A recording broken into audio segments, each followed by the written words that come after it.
Well, thank you very much for this opportunity, and let me start by expressing my condolences to His Highness Sheikh Nawaf Ahmad Al-Jaber Al-Sabah, Emir of Kuwait, and friendly people of Kuwait, on passing of humanity leader His Highness Emir Sheikh Sabah Al-Ahmad Al-Jaber Al-Sabah. So now coming back to your question, I think I would like to have 2-3 points made here. First of all, when Azerbaijan is speaking about occupied territories, and they are speaking about Republic of Nagorno-Karabakh.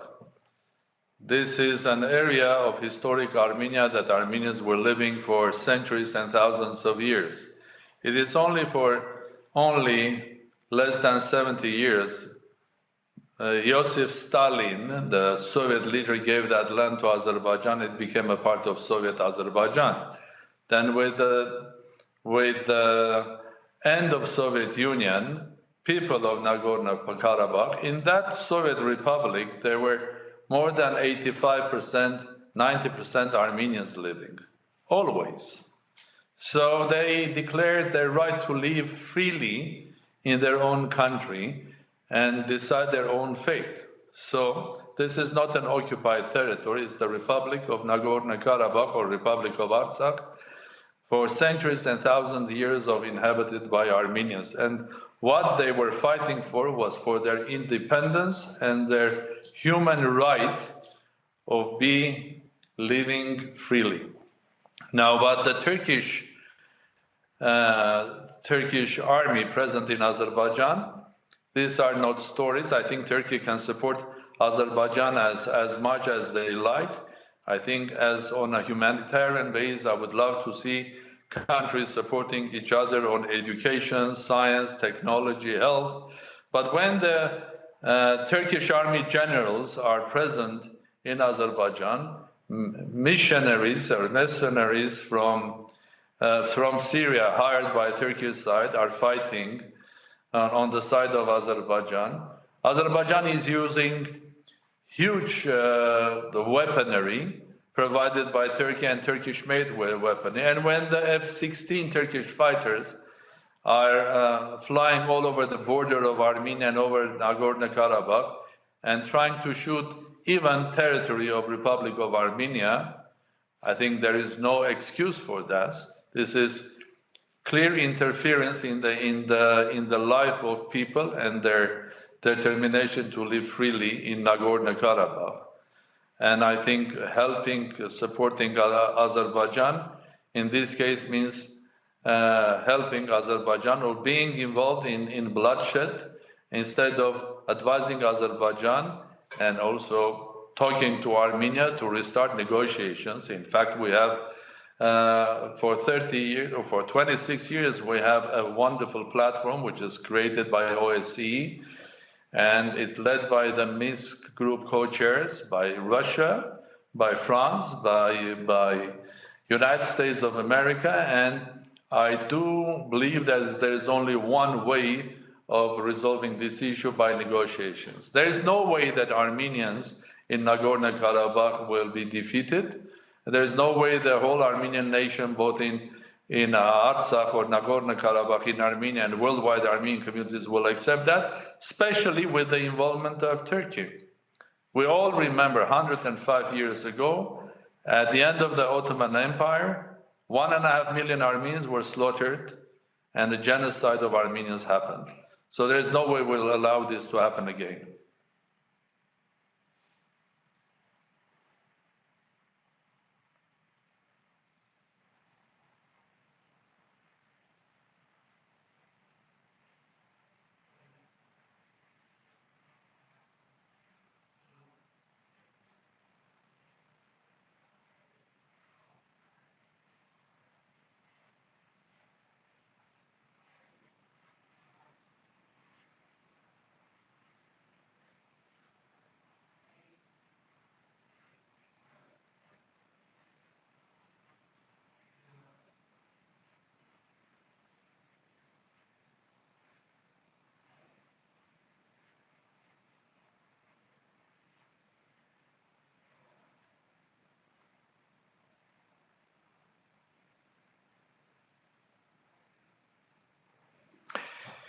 Well, what I was saying that it would have been better if Turkey would give advice, not becoming involved in the war and sending their military generals, mercenaries, their fighters, their airplanes to Nagorno-Karabakh. But they are doing absolutely the opposite. So how can they be the mediator here? I don't see how they can become a mediator here. Now, Turkey can invent or pretend that there are issues with Armenia. This is absolute nonsense that there are PKK fighters in Armenia. Absolute nonsense. They are also saying that Armenians are targeting the international oil and gas pipelines in Azerbaijan. Again, a nonsense. And let me just ask you from the point of view of pure logic. If Armenians had the intention of hitting a pipeline that is running from Baku to Ceyhan, why they didn't do that 20 years ago when this pipeline was in the process of being built? And with one or two shots, this pipeline would never be there. So by shooting 20 years ago, they will stop Azerbaijan selling via Turkey to international community billions and billions of dollars of oil, and becoming rich and using that money, billions of dollars, and making their military stronger and buying arms from worldwide, and now shooting Armenians. So where is the logic? If we were a country that was ready to shoot the pipeline, we would have been done it 20 years ago. So Turkey can pretend or declare there are PKK fighters, Armenians want to hit the pipeline. These are all excuses to have their strong presence in Azerbaijan. And I think that strong presence of Turkish military in Azerbaijan is another increasing threat to Armenia.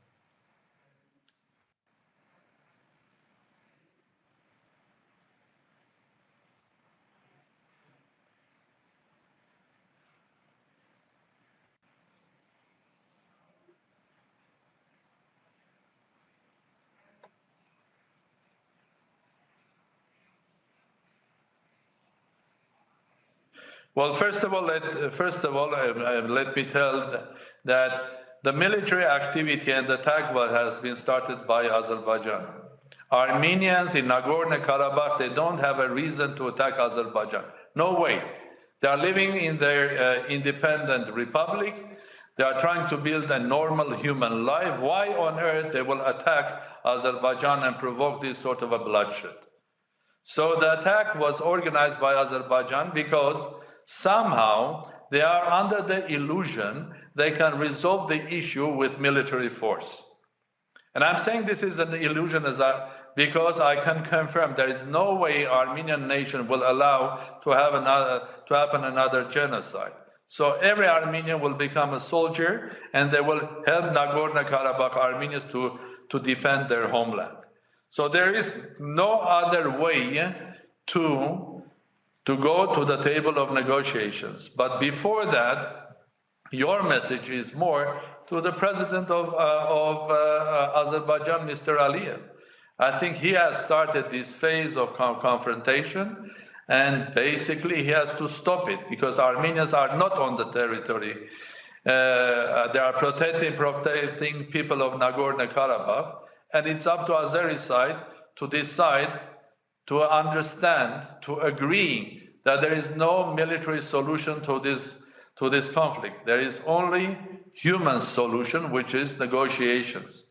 And negotiations, we don't have to go and try to find a negotiating party, a mediator, because the organization is already there. It is the OSCE with the three co-chairs. I mean, these are co-chairs that everybody could trust. It is United States, France, and Russia. So the way forward to peace is going back to negotiations rather than destroying human lives. And they are destroyed on both sides, both in Armenian side and Azeri side. And I think you can invent any sort of imaginary reason why you are doing this, because there is PKK, that is why Turkish army is in Azerbaijan, or they are protecting the pipeline. or because they are ethnically the same, they have ethnic roots and so on and so forth. But none of these gives you a ground to go on the other side and fight independent Republic of Nagorno-Karabakh and also shoot on Republic of Armenia. And let Turkey remember that they are still members of NATO, an organization which has completely different defense policy than what Turkey is exercising today.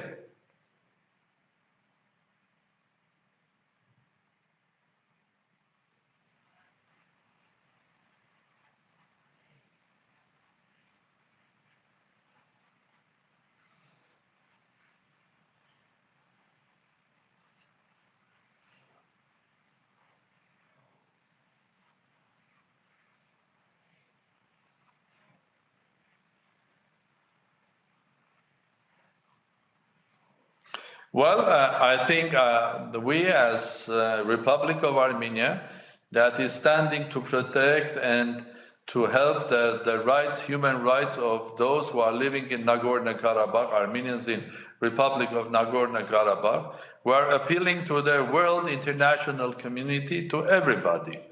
And when I say everybody, I mean everybody. And we are not like the Turkish side saying we will appeal to those who are ethnically close to us or religiously close to us.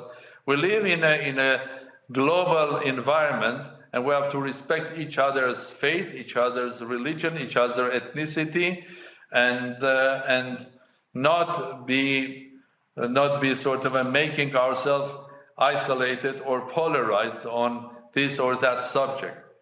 I think that's why we are appealing to all international communities, starting from United Nations, to our friends in Arabic world, to our friends in Islamic world, to our friends in Europe, to our friends in Asia, Africa, and United States, in America, that they have to exercise international pressure on Azerbaijan because they are the ones that have started this bloodshed.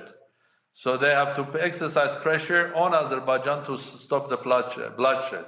And we are speaking also to the co-chairs of the Minsk group.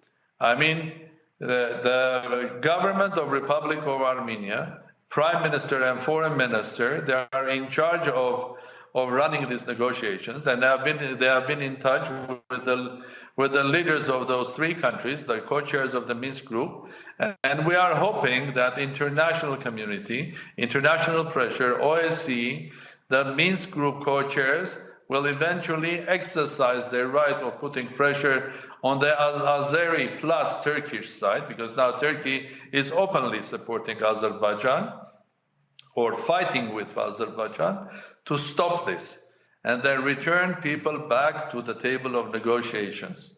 I can assure you again, there is no way that Armenian people will allow that the rights of the people of Nagorno-Karabakh be destroyed. We will never allow another genocide on our land. So I will basically appeal to everybody, including to the Azeri side and the Turkish side. Let's stop this bloodshed, and let's return back to the table of negotiations.